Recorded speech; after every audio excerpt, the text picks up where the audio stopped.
On passe au dossier numéro 2. Donc, il s'agit d'une patiente de 25 ans qui vous est adressée pour la découverte d'une insuffisance rénale avec une créatinémie à 130 micromoles par litre. Dans ses antécédents, vous notez des pyélonéphrite à répétition depuis l'enfance. Ses parents ne présentent pas d'antécédents particuliers. L'examen clinique est normal. À la bandelette urinaire, vous retrouvez une protéinurie à 1 croix et une leucocyturie à 2 croix. Le reste est négatif. À l'ECBU, vous ne retrouvez pas d'hématie. En revanche, vous retrouvez des globules blancs à 2000 par millilitre et pas de germes en culture. La patiente vous apporte cet examen. Vous devez l'interpréter. Vous avez 1 minute.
Donc, quel est cet examen? Il s'agit d'une urographie intraveineuse.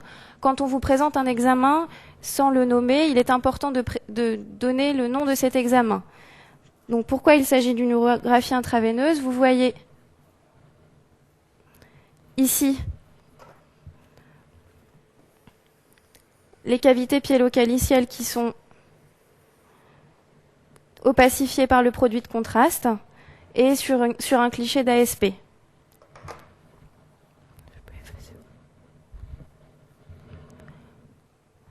Ensuite, qu'est-ce que vous voyez sur cet examen? Vous voyez que c'est un temps excrétoire, puisque ce sont les cavités piélo-calicielles qui sont marquées en vert, qui sont opacifiées et non le parenchyme rénal.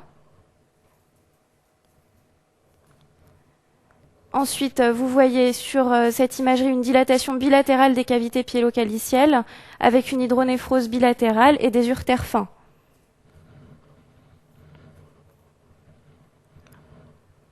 Donc sur le rein droit, vous voyez ici les cavités piélo-calicielles qui sont dilatées.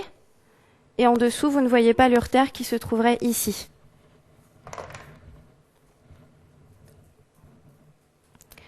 Vous en concluez donc qu'il s'agit d'un syndrome de la jonction piélo-urétérale bilatérale. Et il est important de bien préciser que ce syndrome est bilatéral puisque vous voyez que les 2 reins sont dilatés.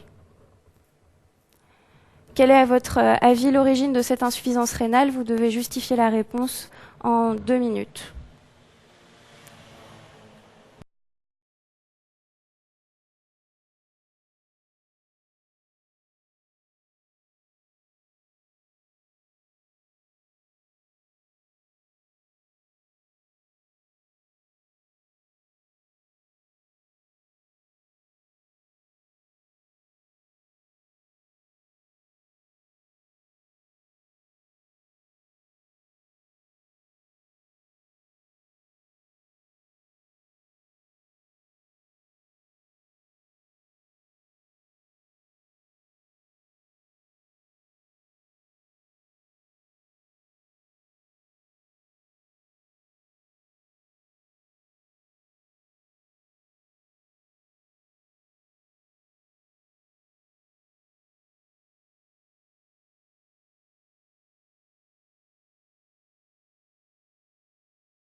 Il s'agit d'une néphropathie interstitielle chronique. Pourquoi?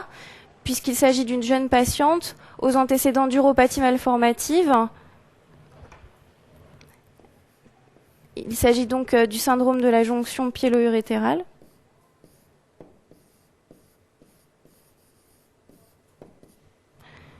Ensuite, elle a présenté des pyélonéphrites aiguës à répétition depuis l'enfance. Sur la bandelette urinaire, vous notez une protéinurie de faible débit. Et enfin, à l'ECBU, une leucocyturie aseptique. Il s'agit d'un tableau typique de néphropathie interstitielle chronique dont les causes sont fréquemment les uropathies malformatives. Elles se traduisent sur le plan symptomatique par une leucocyturie aseptique, une protéinurie faible voire nulle. L'hypertension artérielle arrive très secondairement. Voilà. Pour la question numéro 3, son père vous demande quelle va être l'évolution de la maladie. Qu'est-ce que vous lui répondez en 2 minutes?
Le point important sur cette question, c'est que la patiente est majeure. Il faut donc que vous respectiez le secret médical. C'est une chose très importante. Quand un membre d'une famille vous demande des informations sur le patient, vous devez toujours respecter le secret médical. Pour cela, il faut obtenir l'accord de sa fille et, en théorie, l'informer en sa présence.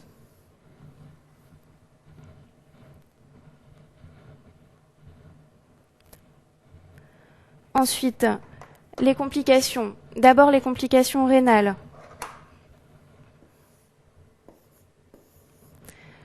L'évolution est lente vers l'insuffisance rénale. Cependant, il est possible que cette maladie évolue vers une hyalinose segmentaire et focale de réduction néphronique. Dans ce cas, il s'agit d'une néphropathie glomérulaire dont l'évolution est plus rapide vers l'insuffisance rénale terminale.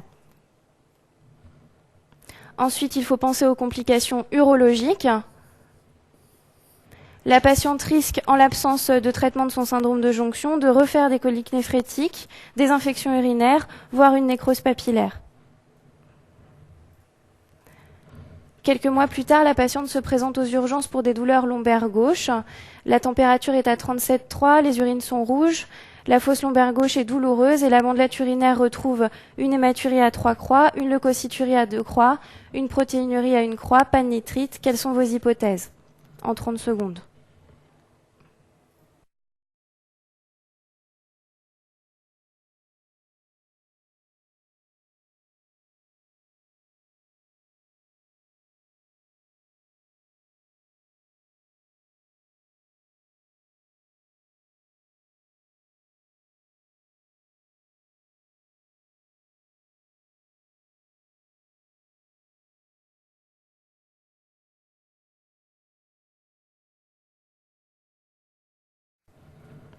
L'hypothèse principale est une colique néphrétique gauche. Et là, il est très important de préciser le côté de la colique néphrétique puisqu'elle a mal à gauche. Ensuite, les étiologies, il y en a deux. D'abord, une lithiase urinaire et ensuite une nécrose papillaire.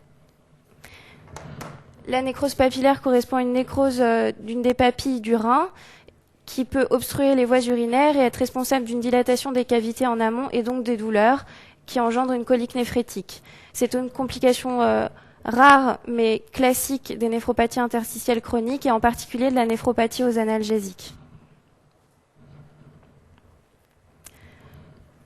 On passe à la question numéro 5.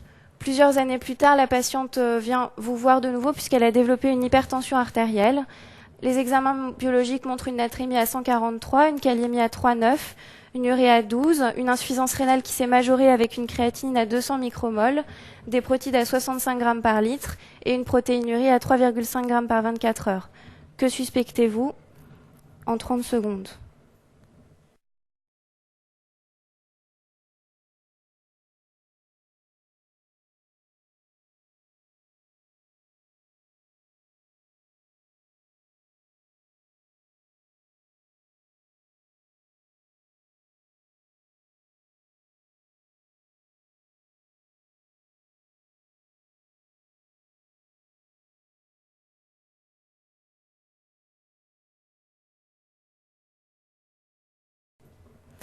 Il faut ici suspecter une hyalinose segmentaire et focale de réduction néphronique, secondaire à la néphropathie interstitielle chronique. Pourquoi? Puisque la patiente a développé un syndrome glomérulaire, et c'est ça qui est important, avec à la fois une hypertension artérielle et une protéinurie de fort débit. La hyalinose segmentaire et focale de réduction néphronique peut survenir sur toutes les néphropathies vasculaires, interstitielles, mais également chez les personnes qui n'ont qu'un seul rein ou qui ont un rein unique fonctionnel. Donc chez une personne qui n'a pas de syndrome glomérulaire et qui développe secondairement une protéinurie glomérulaire, il faut toujours évoquer ce syndrome. Les points importants sur ce dossier. Donc je rappelle le tableau de néphropathie interstitielle chronique. Il s'agit donc de patients qui présentent une protéinurie de faible débit, constituée de protéines de faible poids moléculaire et non pas d'albumine, contrairement aux néphropathies glomérulaires, une leucocyturie sans germe et une insuffisance rénale qui évolue très lentement. Les causes principales sont la néphropathie des analgésiques qui se voit essentiellement chez les femmes, les uropathies malformatives comme chez cette patiente et les infections urinaires à répétition. Ensuite, d'autres causes sont beaucoup plus secondaires, la tuberculose et la bilharziose urinaire, le syndrome de Sjögren, la drépanocytose, des néphropathies héréditaires et métaboliques. Pour ce qui est de la nécrose papillaire, on en a parlé tout à l'heure. Les causes les plus fréquentes sont le diabète, et en particulier au cours des pyélonéphrites aiguës, la drépanocytose, les néphropathies interstitielles chroniques, et en particulier la néphropathie aux analgésiques. Pour en faire le diagnostic, il faut demander une urographie intraveineuse qui va vous montrer un défect au niveau d'une papille. Donc si on fait un dessin...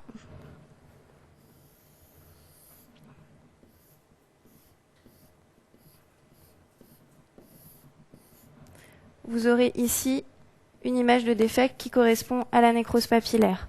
Et vous demanderez également une cytologie urinaire qui va vous montrer qu'il s'agit de débris papillaires.